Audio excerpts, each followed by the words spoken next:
You're listening to The Secrets of Star Trek, where we discuss the hidden layers and deeper meanings found in all the Star Trek TV series, movies, and more. And today we're discussing the season premiere of Season 4 of Lower Decks called Twovix. I'm Dom Bettinelli, and joining me today on the panel is Jimmy Akin. Hey, Jimmy. Wait, where's Father Corey? Is he mysteriously disappeared? He and I have been merged into a new person. Father Dory, I don't know. I thought you'd put on some weight, but I didn't want to say anything. We're just kidding. So before we get to the show, I want to just mention that we do have quite a bit of listener feedback we've saved up from the end of the season of Strange New World. So be sure to stick around for that.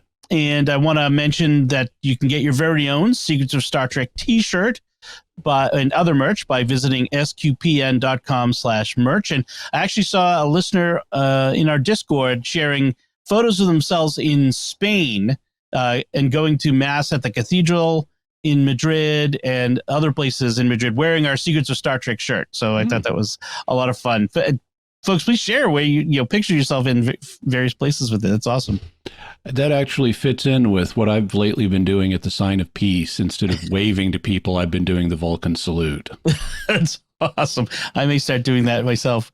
And then I just want to encourage folks to check out another StarQuest Network show that you are sure to enjoy called The Secrets of Stargate. It is so much fun. You definitely have to listen to that. You can find and watch it because it's also on our YouTube channel as a video.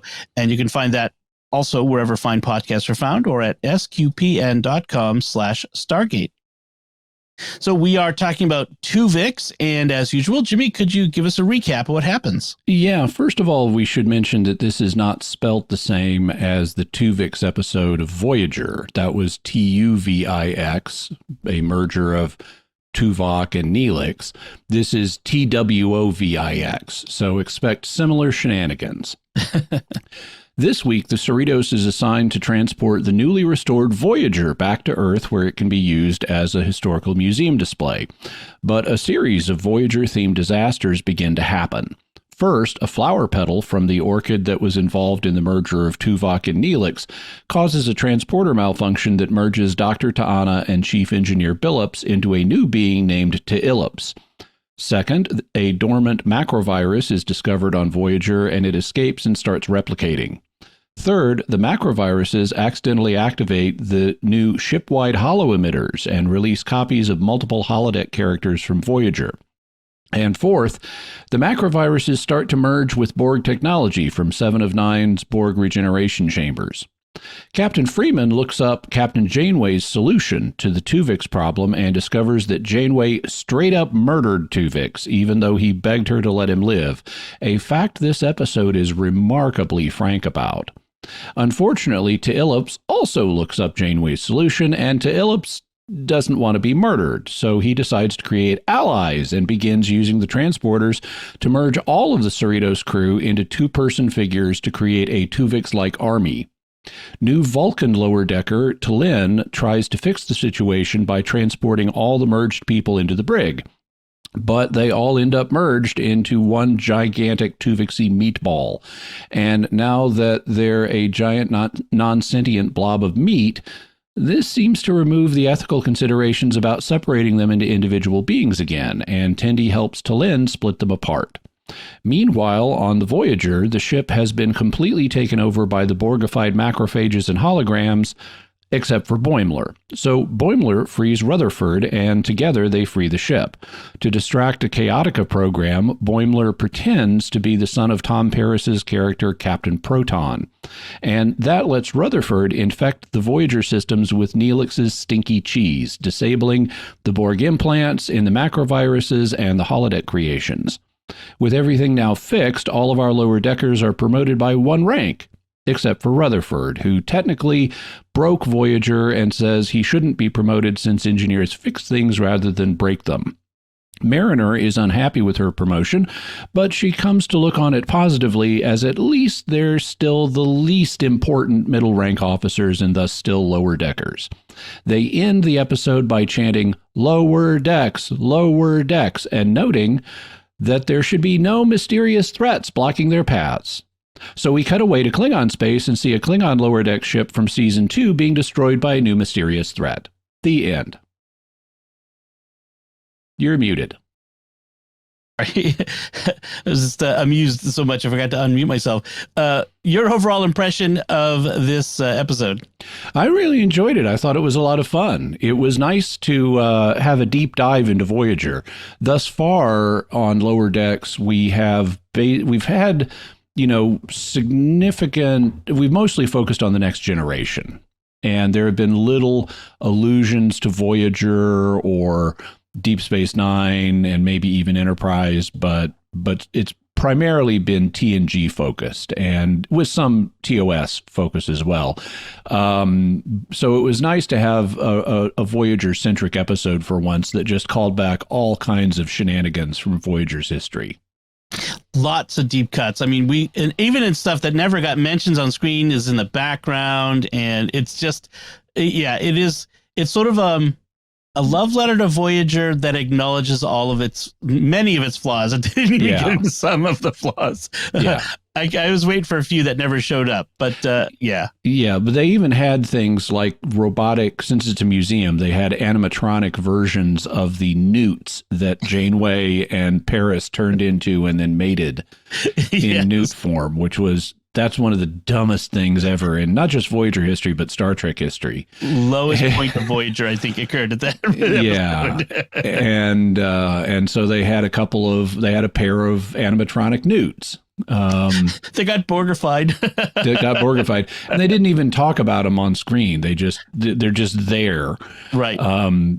So there was a lot of stuff. I really appreciated how frank this was about what Janeway did to Voyager, because as soon as Captain Freeman says, I'm going to have to look up Janeway's solution, Mariner, where her mom can't hear, says, oh, wow. I mean, Janeway straight up murdered Twovix. And it's like, yep. And then when Captain Freeman looks up Janeway's solution, it's like, I can't do this. She straight up murdered Twovix, even though he was begging her to let him live. This was a huge controversy among fans. I mean, this is a big thing among fans. It's like, Janeway the murderer. I'm surprised she's not in jail. She obviously is a murderer. I don't think there's any reasonable way to get around that. One of the things they do to kind of throw a fig leaf on Janeway's solution is they do point out that she was in the middle of the Delta Quadrant. And they point out that they're not in the middle of the Delta Quadrant, so they can just go to Earth and try to figure out a solution. Right. But the solution, there is no solution here. You either murder Twovix or you let him keep living. Right. You can't go into Earth is not going to change that calculus. And let's be honest, the final solution of this episode was kind of a wink and a nod, a workaround. It's not really It's not really. If you really had merged all of these people into one giant non-functional blob of meat, that doesn't mean that you can just pull them apart.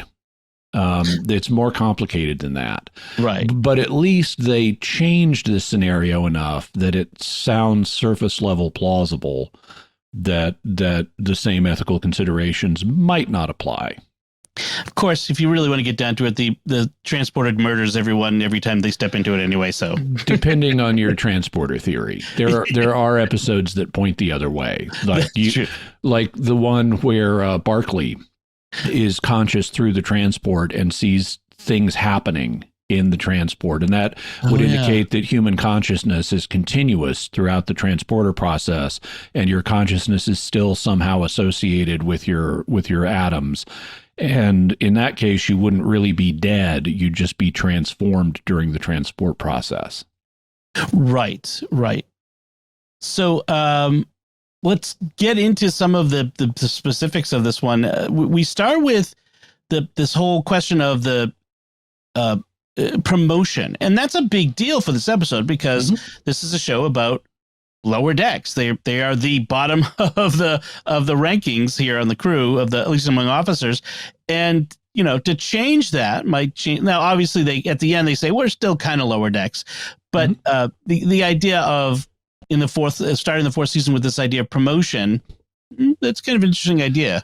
Yeah, and if, so this is basically halfway in terms of seasons through what you would normally expect, during the classic era in the 80s and 90s, the shows ran for 7 seasons. That was the goal.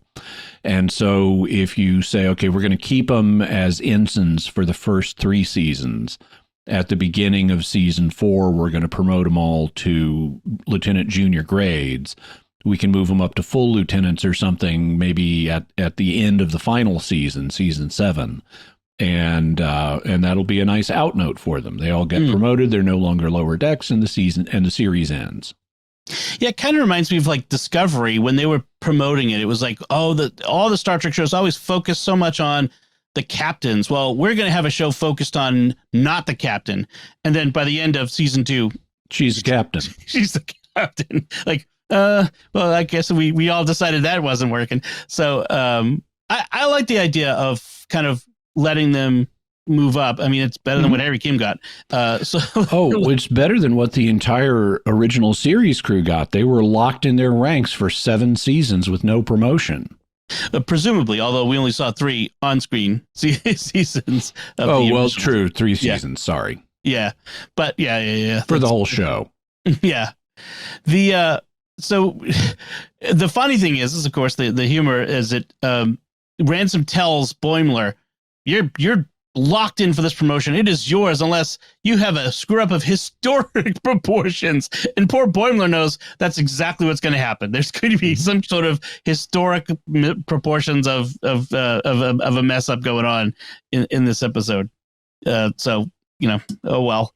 Yeah. And he does his first job is holodeck waste removal. He gets like the really.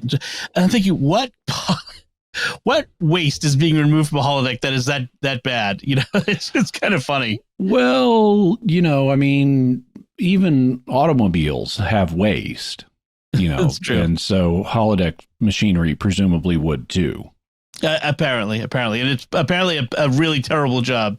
I love the way that the Lower Decks kind of twists things a bit and like makes these funny, like weird. It's the sort of thing, again, as we've said about Lower Decks all along, it's the sort of thing with Trek fans, we sit down on a Friday night over a beer and we kind of talk about, the weirdness, like what if, or how do you think that works? And that's what it feels like that writing room on Lower Decks is like. It's so much fun. They did something like this on Deep Space Nine back in the day, where the writers decided that like the worst job on Deep Space Nine was working in waste extraction. And just that word extraction, okay, that sounds painful. Yes. I mean, if you start anything with waste, you just know it's going to be a terrible job. Yeah, but extraction sounds much worse than removal. Right. So the Cerritos has been given another, California class job, and this one is to basically just to escort Voyager to the Starfleet Museum first to Earth, where it's going to be landed at Starfleet headquarters and be an exhibit well. Because it can land. Because it can land, as we see so many times in Voyager. And then we'll eventually go to the Starfleet Museum, where we will see it in Picard season 3, which is a nice connection there. So seeing Voyager, hearing the theme song, it was a lot of fun just to kind of get that surprise. I didn't know anything going into this episode, except it was called Twovix, so I had a sense of it was going to be a connection to Voyager, but I didn't think we'd actually see the ship. So that was kind of fun to see. Or get this much Voyager. Yes. And, seeing the whole ship in animation with mannequins of the whole Voyager crew, that was a lot of fun, because it's a museum. So they're going to have displays. And so, they have mannequins of each of the crew members. And while they're on board, they're talking the tales of Voyager, and I forget who brings it up, but the ship got damaged by cheese. It's Voyager. Stuff got freaky. Yeah. That is a funny concept, is that cheese knocked the ship, for a loop. I mean, they really were endangered by the cheese on board. Well, they had to figure out something they could do with their bioneural gel packs. Right. So they had to get the flu from the cheese. Was that the flu that it got from the cheese, or was it? Well, it was the cheese. The cheese culture infected the bioneural gel packs, as I recall. That's right. That's right. So, yeah, there was some nice, funny, little moments as they remembered that going in, and then we have the transporter accident. So what happens is Tendi and Talana, or Talin, not Talin. All these T names. Talin are moving stuff off of Voyager, or including this container with the plant. Orchid.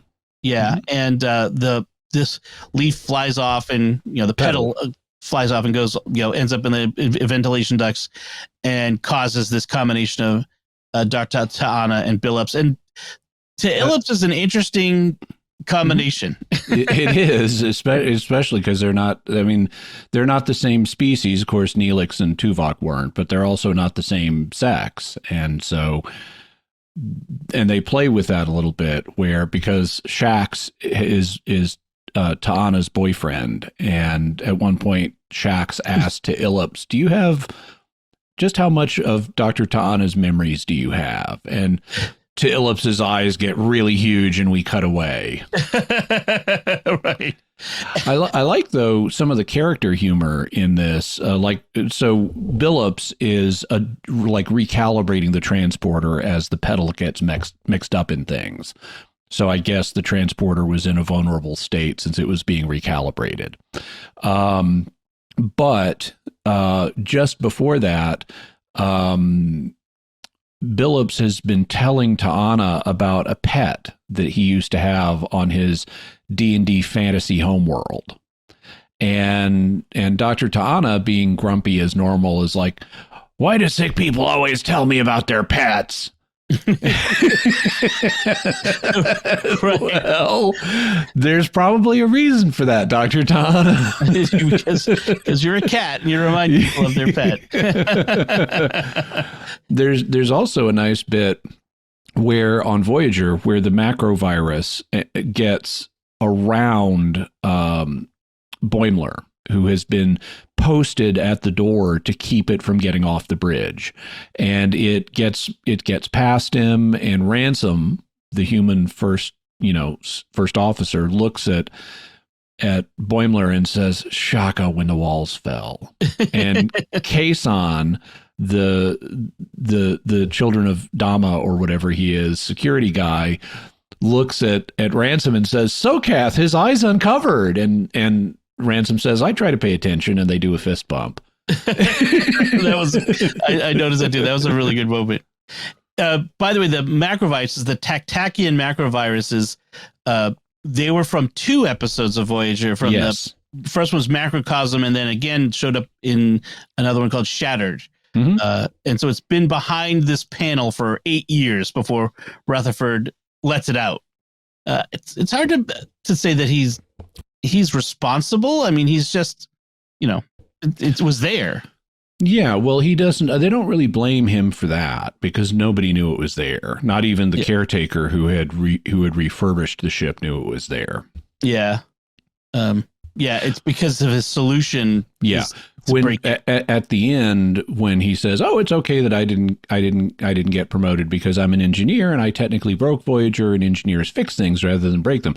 What he's referring to there is his use of the stinky cheese to break the holodeck and Borg systems, and that's just a little. It's just a little writing trick. Right. Because that's stupid. You did what needed to be done. You should get promoted for that. I'm an engineer. That's rationalization of we're not going to promote him yet, so we can devote next episode to how he gets promoted. That's true. As the scene on the bridge ends, as they're heading out, Mariner is passing by Boimler, who's complaining like, "Oh, this is the thing that's going to prevent me from getting my promotion." And Mariner kind of says to him, in a low voice and an aside, "This is nothing compared to that Pike thing we aren't supposed to talk about," which is a nice throwback to Strange New Worlds, those old scientists episode. So that was good. That was a nice reference. Oh, and another thing that is interesting about this is the episode has a sly commentary on how they tended to wrap up plots on Voyager. Now the thing that stands out the most to me about Voyager is we just got climax after climax of characters standing over consoles talking dramatically. And that was just the solution to I don't know how many episodes. So that's really what stood out to me. But something else seems to have struck the writers of this episode, because at the end, when Boimler and Rutherford are talking about how they're going to solve the problem, Rutherford says, well, it feels like a kooky Voyager solution, so it's worth a try. Right. Because they had some real kooky solutions to problems. Now, speaking of other Voyager deep cuts, the macrovirus, messes with the computer panel outside the holodeck, which initiates holodeck programs Chaotica, Clown, and Michael Sullivan. So, I mean, Clown is a deep cut. That was that scary Clown. The Clown episode, I forget the name of the episode it came from, but it was the Clown character was played by Michael Keane. Is one of the Spinal Tap guys, and he represents fear. And they come to this world where there's sort of a holodeck program running on the world, and Harry Kim and B'Elanna Torres beam into it, and they find this cast of computer generated characters, kind of like a carnival. With a clown, and it's a suitably alien clown. It doesn't look like Ronald McDonald. But with this clown character who represents fear, lording it over the whole community and decapitating people when they get on his bad side. And if you get decapitated in this hollow world, you're going to die of fright, basically, even if you're a living human being. So there's real threat to Harry and B'Elanna. And the episode this is one of the better ones. I really like this episode a lot. But this ultimate solution is, and it takes a few seconds when you come on the system for the clown to recognize you. He can recognize you're on the system, but he can't access your thoughts and memories yet. And so Janeway offers herself in exchange for Kim and Torres. And so Janeway comes on the system, on the holographic system. The clown lets Kim and Torres out. And then he's got a few moments to chat with Janeway before he can read her thoughts and use her memories to entertain himself for the next 1,000 years. And as they're talking, he can sense her presence on the system, but what he doesn't know is this isn't really Janeway. This is hollow Janeway.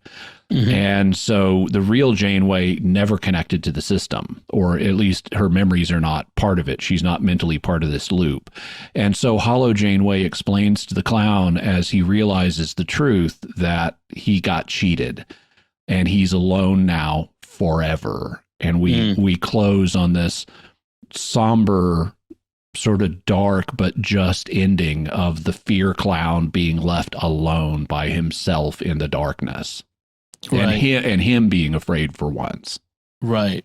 Yeah. So it's a really, really powerful episode. Yeah. What's it called? The Thaw. Okay. Yeah. So we also have Dr. Chaotica from The Bride of Chaotica. Oh, that's just so... Okay, so this is a missed opportunity. I'm a big fan of old-time movie serials like Flash Gordon, which is what the Captain Proton stuff is based on. Yep. And Dr. Chaotica is basically Ming the Merciless. Right. And that's fine. But he's got the wrong name. Chaotica ends in an A. It's got a feminine ending by the rules of 1930s Hollywood movie serials. Chaotica should be a woman. Right. Or call him Chaoticus. Or Chaotico or something like that. Yeah.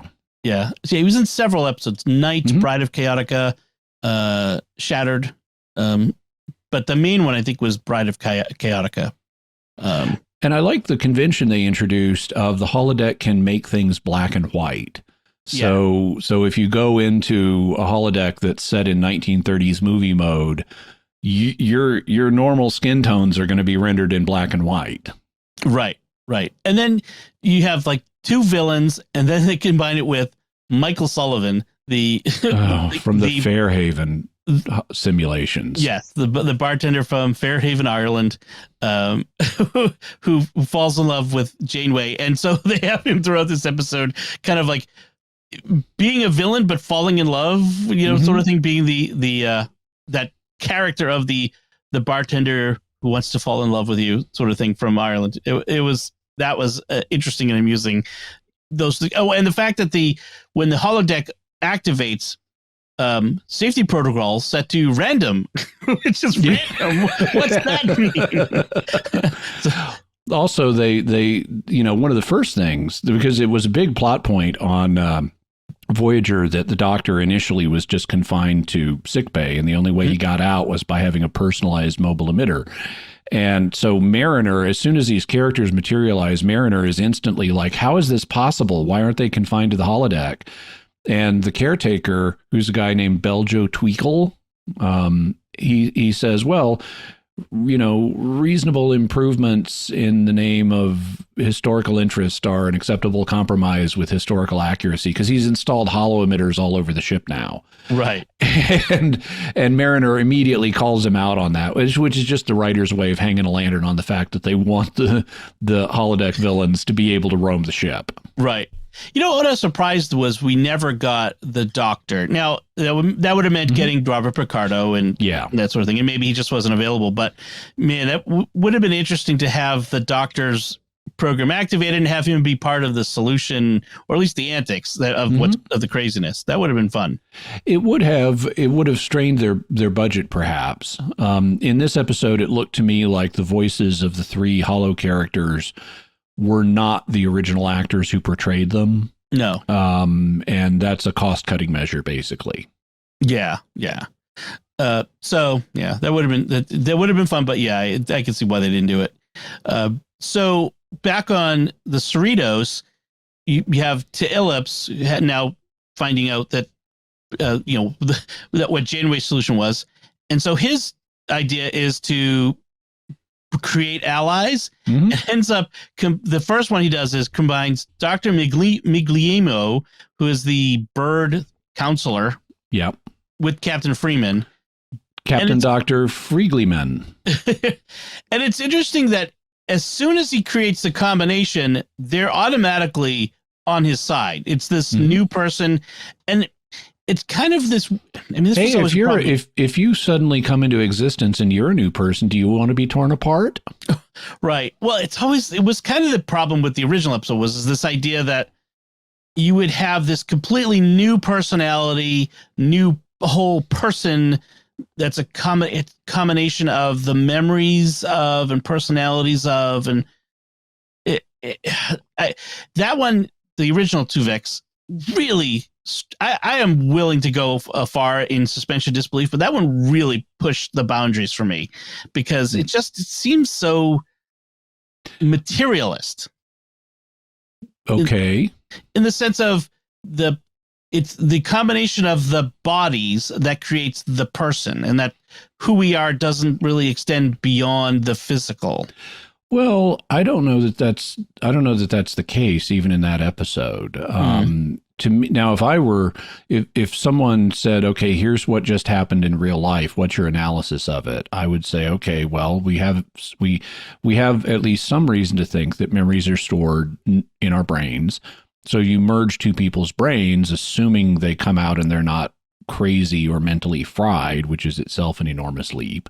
I could say, okay, I can see how their memories got combined to form a new personality.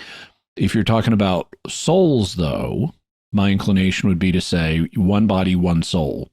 You got a new body, therefore you have a new soul that was created at the time the new body was created, and the souls of Tuvok and Neelix left because they're dead. And so when you separate them again, their souls would somehow need to come back. Yeah. I remember a philosophy professor, I was in a philosophy class, and the question was like, when someone dies on the table and comes back, what's that? And said, well, you weren't dead. Like his solution was, well, then if you come back, you were dead. Your soul just left and came back. Right. Yeah.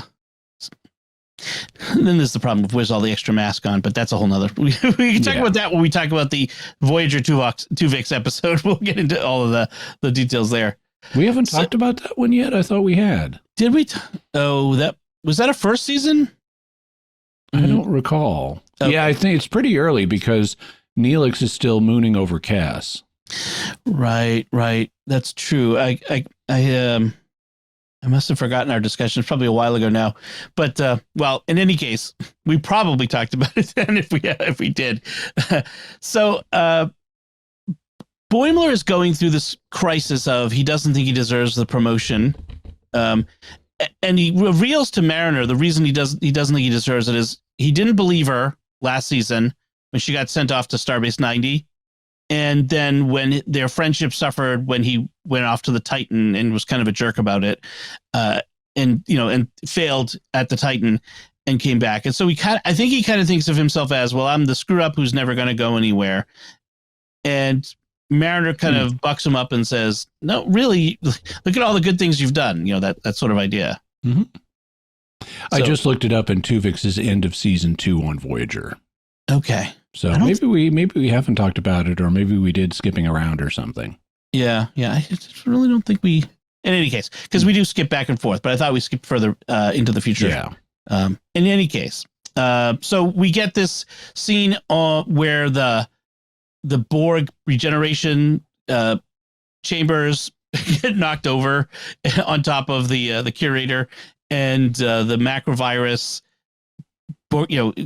merges with a Borg nanite that got a stray Borg nanite. I mean, some of this is this caretaker's fault. Like he didn't do a very good job of cleaning up the ship, and so they ended up merging and creating the Borg, and then the various Borg aspects of it want to take the Voyager to the nearest Borg cube, and that's the crisis that they're having to go, deal with,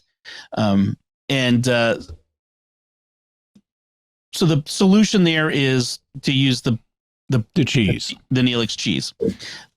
So in the end, Boimler gets his promotion, as do T'Lyn and Tendi, who came up with a solution to the hybrids, the mergers, where the ethical considerations all went out the window, and Mariner, who also apparently, did enough to qualify, become a lieutenant, and they get this question, are we still lower decks? And that's the question that they deal with and settle on, as you mentioned, yes, we're still pretty low. It's just ensigns below us, but we're still down on the bottom.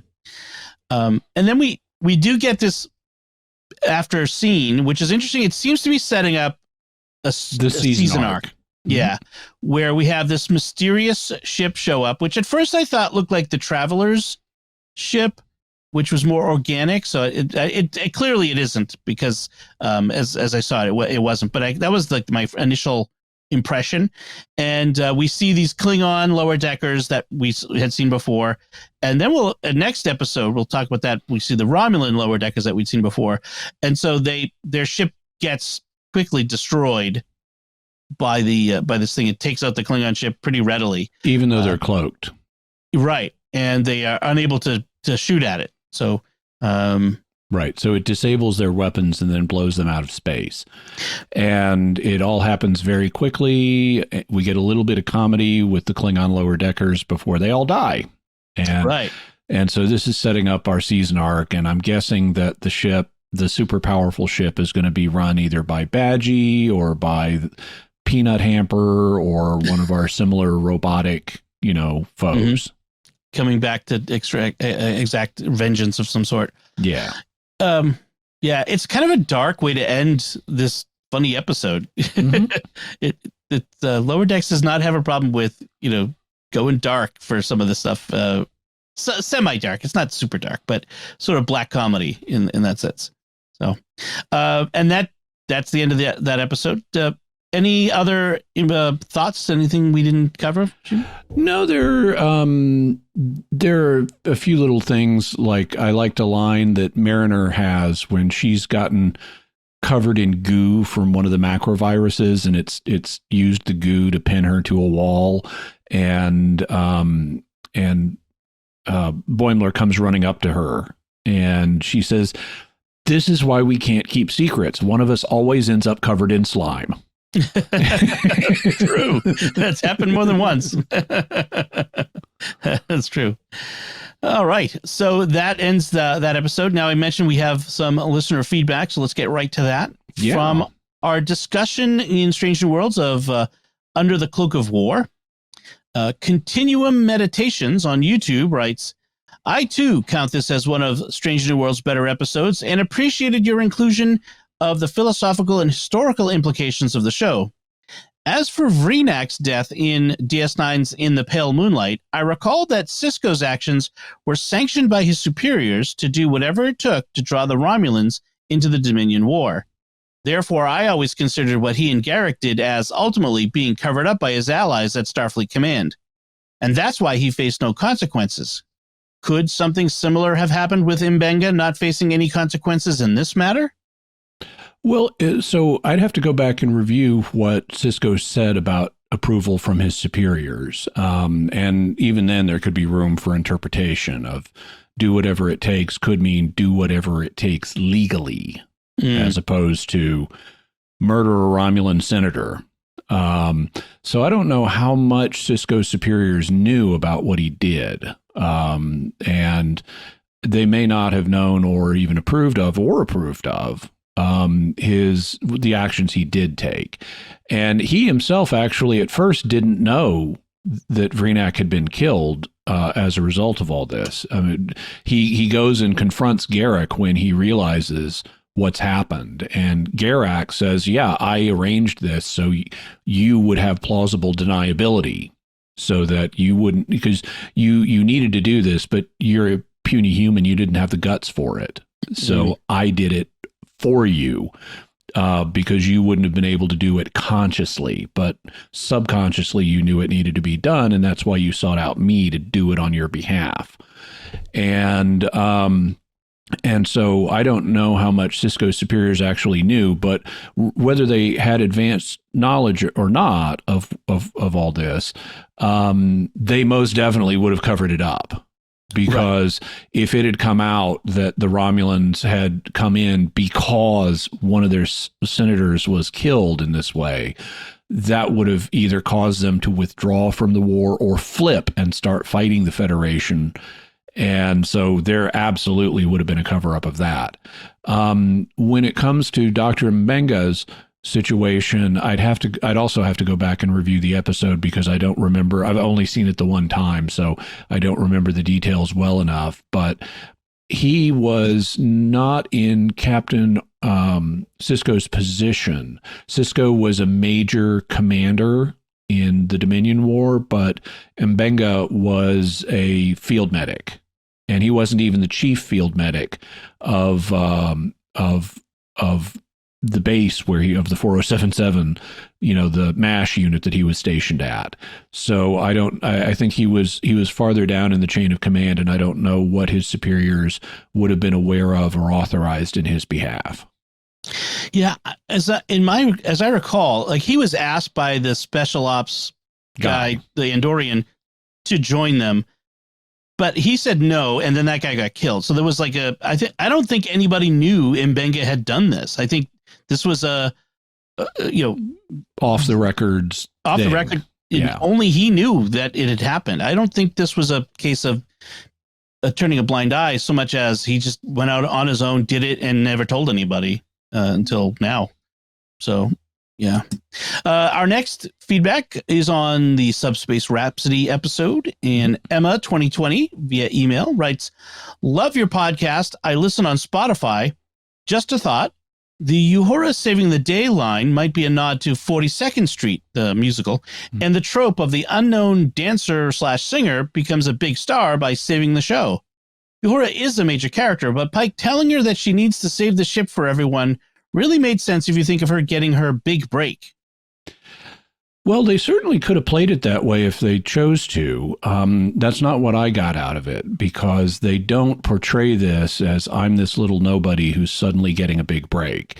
Instead, the way Pike sets it up in dialogue and in the song is, you're the voice of the ship. You're the central person that brings us all together. You're the most important one. It has to be you that saves the ship, which is nonsense. The captain's the one that is the heart of the ship, not the communications officer. And so they didn't play it as unknown nobody finally getting her break. They played it as, you're really the most important of us all. And that's not true. I mean, in a sense, she's the voice of the ship because she's the one that communicates outside the ship to other bases of the ships and communicates to people. She's the switchboard operator, the way they've set it up. She's a switchboard operator. And as has been pointed out, switchboard operators are redundant. We don't even have them now. I mean, when was the last time you talked to a switchboard operator? Yeah. And you certainly won't need them in the 23rd century. But yeah, if you just think about it in terms of who's the most important person in a business, it is not the switchboard operator. Right. Right. On the TV show The Office, it was not, who is the most important person there? Well, whoever it wasn't, that person. Jim and, never mind. I shouldn't have brought up the analogy if I couldn't remember the name. But in any case, the idea that the communications officer on the bridge of a starship has to route calls. I mean, I know that they said at the beginning it was because something was down and she had to fix, or the computer was busy, which is kind of dumb regardless. But even given that, okay, so momentarily you're routing calls, but that's not a big, important, permanent function that defines your identity with respect to the ship. Yeah. However, I agree that the unpromising unknown who makes it big and gets a big break, that is a Broadway trope, and they could have done that. I just didn't see them doing it in this episode. Right. Our next feedback, and I would say that would have been an interesting way to play it, better than what they actually did play. So our next feedback comes from Luis via email, who says, I enjoy a good musical, but Star Trek just isn't the place for it, in my opinion. I love the funny episodes, but when I realized what was happening, I had to fast forward through every musical bit. Just no. My wife, not a Trekkie at all, laughed at my refusal to watch and has threatened to confiscate my Trekkie card as a result. I'm sorry, but that episode made me long for the storied days of Move Along Home and the entire first season of TNG. Ooh, well, okay, you're going to get some of your wish, because we've got Move Along Home coming up on Lower Decks. So that said, I did laugh so hysterically during the Klingon dance bit, which I stopped at only because I saw Klingons dancing and just had to, that my wife had to back it up in order to actually hear the music over my laughter. That was simply classic. To each his own, but this episode will most likely never cross my screen again. It was just painful. God bless. Yeah, well, different people have different tolerances and preferences. I was able to take this as basically a comedy, sort of a comedy episode, and go with it. But you know what they say, de gustibus non est disputandum. Right. Don't let that wasn't don't let the wear you down. That's there is to be no disputing about tastes. That's right. So, yeah. And I mean, I love musicals, and I like my sci-fi a little harder than that. In general, I like it to have it, but I was able to go with this one because it was so fun regardless. Yeah. So, but like I said, there's enough, there are 9 other episodes this season to enjoy if you didn't like this one. So that's fine. And then our last feedback comes from Joseph Prioli via YouTube, who writes, Jimmy, finally, after 25 years of listening to you, I found an area of disagreement. I really like La'an's hairstyle, and I do find it quite attractive, at least on her. I don't know how well it would translate to other face shapes, etc. Okay, well, glad you finally found something. And as I said before, de gustibus non est disputandum. But that's right. I really don't like those severe hair horns. So thank you, everyone, for your feedback. We really do appreciate getting it. And before we go, we want to take a moment to thank our patrons who make it possible for us to create The Secrets of Star Trek, including Nancy A., James C., Dino S., Renee N., and Mark T. Their generous donations at sqpn.com/give make it possible for us to continue The Secrets of Star Trek and all the shows at StarQuest, and you can join them by visiting sqpn.com/give.